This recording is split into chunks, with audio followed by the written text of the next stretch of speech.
are faithful to God. That's why Paul could make a statement like that. I can do all that. And Paul had everybody turning against him, even the brethren in the church. Yes. Amen. Amen. Yes. Amen. Amen. Paul said, I've been shipwrecked, left for dead, in the deep, robbed, dealing with false brethren. Amen. And that word, to me, that word means shipwrecked.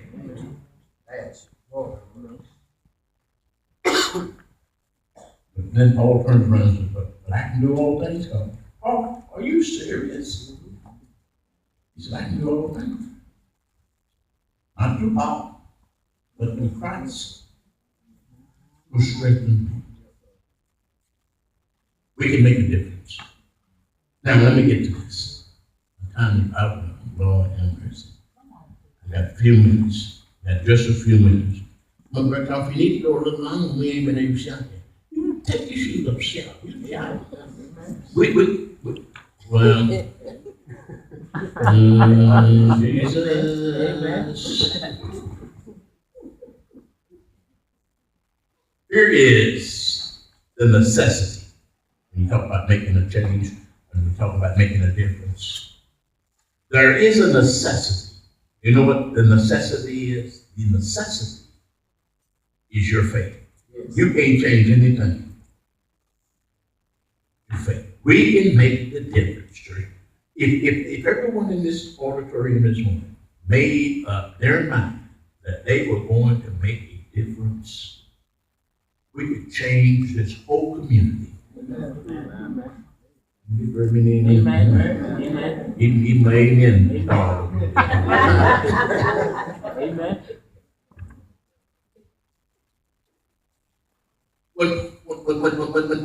When Jesus speaks, John writes, John not on now, as he writes, Revelation 2:10, Jesus said, John, tell them to be faithful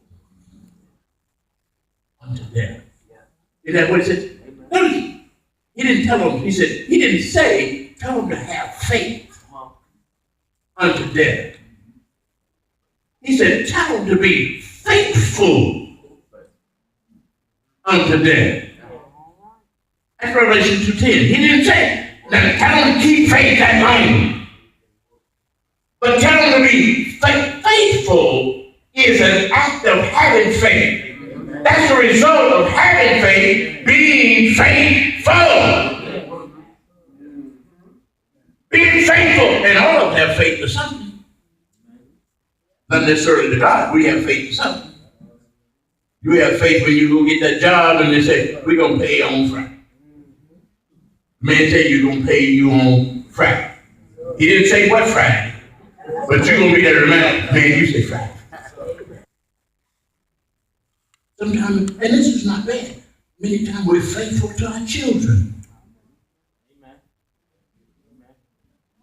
Amen. And believe me, I'm not condemning that. But when it comes to being faithful to God, we're faithful to Him as long as God responds to what I want. Yes. No, faithfulness is the act of being faithful, whether it's favorable to you or not. You gotta hold on. Amen. Hold on. And you knew who was our greatest example? Jesus. He was our greatest example. Here is the Bible describes in Revelation, King of Kings, Rose of Sharon, Son of God. You understand that? Amen.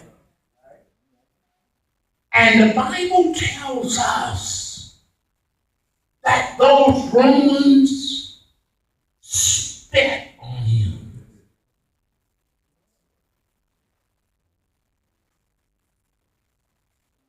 You know what, Brother Thorne? They done it intentionally. Just let one of us invade each other's space and stuff start flying. Look here, man. We can let you know. Put a cap on it, man. You spraying everything. But we're gonna let you know. But they spat on Jesus purposely. Spat on him. And he stayed faithful to his Father's will. Some of us, if you spray us one or two times, I ain't gonna make that. You see how it's frying all out his mouth all over me? I ain't gonna make that. But that means you stay true to the test. But Coffey half of them don't even speak to me no more at church. You stay true to the test.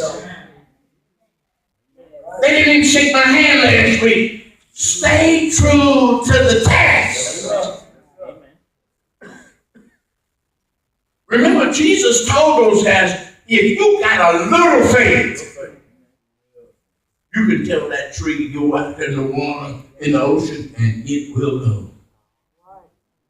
The reason that you haven't been able to resolve anything in life, you're not consistent in faith. Come on. Faithfulness is consistency. Let me go. My time is gone. Let me jump. Just watch how you live, man. Just watch how you live. He said, verse 3 of Luke 17, he said, take heed to yourself. To yourself. Didn't say take heed to Brother Coffey. Didn't say take heed to who's watching when they watching. Didn't say take heed because I'm Mr. and Mrs. Jesus. No, you know. He said take heed to yourself if your brother trespasses against you. Don't have time to define it. My time is up. Trespass against you. Because Jesus had already said,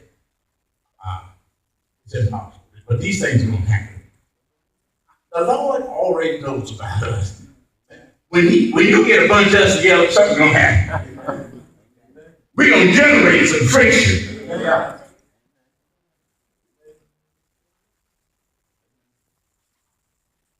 You're not going to ever be able to satisfy all of us at one time. Somebody told me that. They said, if you can't satisfy all of them, I know where you think all of them can satisfy. It don't happen. Jesus knew that. Well, here's the problem. Jesus said, woe unto him to whom the offenses come. You can sit around, criticize, browbeat, treat folk, mistreat folk. No, you mistreat them. We don't have to deal with that. Jesus said, I'll take care of that. He said, when they do that, it's though they tied a millstone around their own neck. And they jumped off into the deep. What you need to do is visualize that. A millstone was one of those. You ever seen them big old river rocks? You wouldn't be able to hold that thing up. That thing would just drag you off. Yeah, and I don't care how good a swimmer you are, if you got one of them things around your neck, you're going fast to the bottom.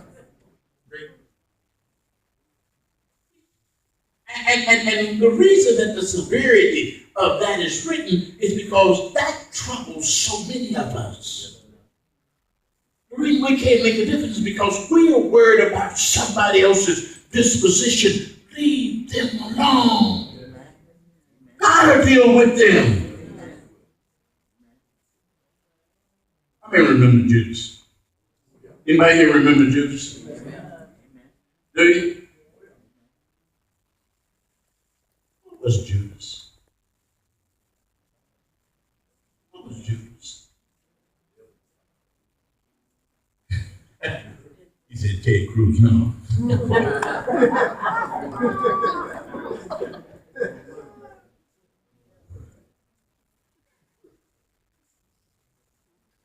Wasn't Judas an apostle? Who chose Judas to be an apostle? Who? Jesus chose him. He was an apostle. Jesus chose him. And when you read that story, the Bible said, and he chose one who was a devil. In other words, Jesus knew he was a devil.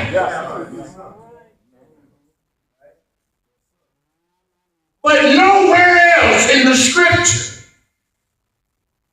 because he knew he was a devil, do you see Jesus mentioned? You know what Jesus did? All the Bible says, what Tony said.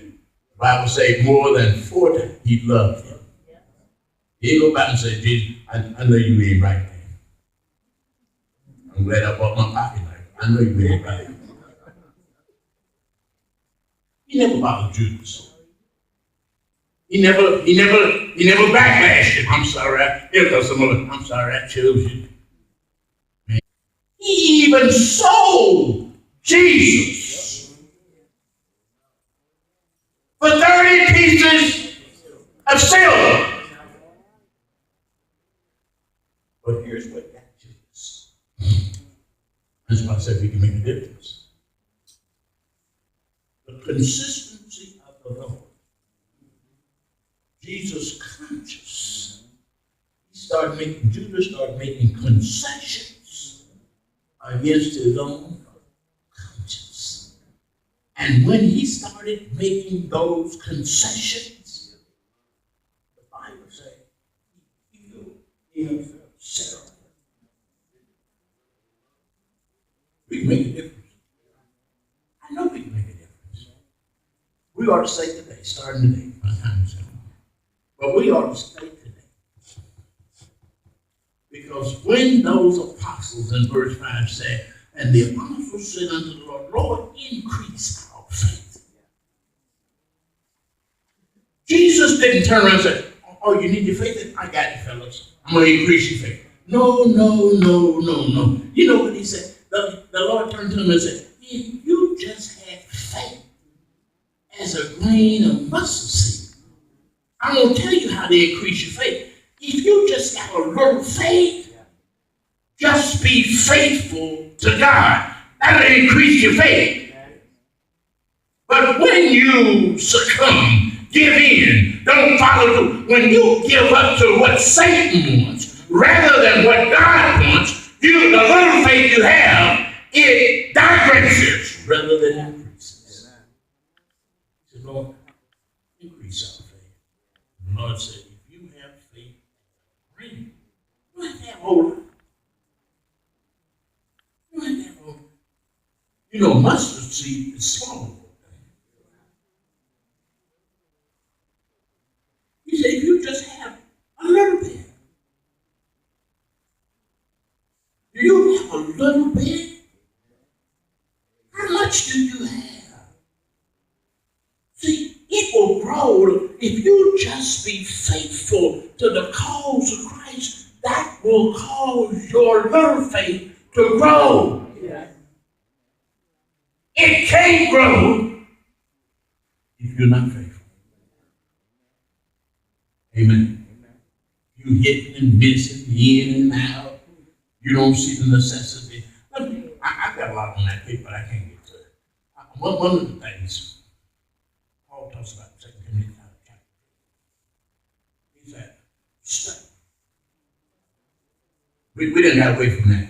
Even Church of Christ preachers didn't got away from preaching that. We don't like preaching no more. You like preaching when people shout and jump, and that's okay. I like for you to shout and jump too. But I think you ought to have some content making you shout. See, if you just shouting, ooh, like my spirit got me, ooh, boom, shakalaka, ooh, No, you gotta have some content. And the content is not about me, the content is about this. When you're going through something, you know you need to stand on it. Paul says in 2 Timothy 3, he says, study to show thyself approved unto God, a a workman that need not be ashamed, having a right or rightly divide the word of truth. Now, that's my job. You can call me and say, I'm going through something. And in the 20th, folk just call you when they're going through something. It makes a difference. And here's the key. Notice who they call.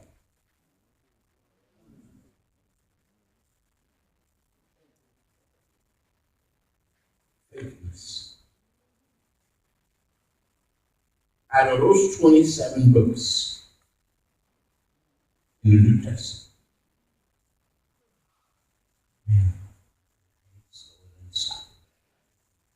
out of the 27 books in the New Testament, only 2 of those were congregations that Paul addressed, not as having faith, but being faithful. Isn't that something? Just 2 of them. You know who they were? The first church, Ephesus, and Colossians. He said, these folk, he wrote to them. You can turn when you get home. In Ephesians chapter 1, verse 3, he said, the faithful. He didn't say have faith. Colossians chapter 1, verse number 6, he said, the faithful. This church is faithful. In other words, they stood for something. And they made a difference. I know they made a difference. Look at how he wrote to them. He said, all spiritual blessings, when he was talking to Ephesus, he said, are in Christ. People are going to say, times are going to be different. There's always going to be temptation. You think this, you start being faithful, and you don't tempt you anymore, you're in for a rude awakening. I'm going to read my Bible every day. I ain't going to be tempted no more. Are you fooling yourself? I'm going to hit you out. Be obedient. Do his will. Walk in his life. Yes. And live a faithful life. And if you do that, success is that you will make a difference. Not only in the church, but in the community. Where you live. I'm through. The time is come. That he said his only begotten Son. So that's the word. And I know there are people, our society, even in this city, this community, people now are wanting to hear about you. They're looking for him in all the wrong places. But thank God you're here this morning. If we took a survey, and I said, how many of you in here this morning? How many of you think we're crazy? If we took a survey, and I said, how many of you in here? Ask them about going to heaven, they think you get low together. They don't want to go. They think you got to go going today. They don't want to go on that way. They do want to go, but not today. So, but how many of you want to be saved? Doesn't it stand? This is logic. In order to be saved, you have to be where salvation is.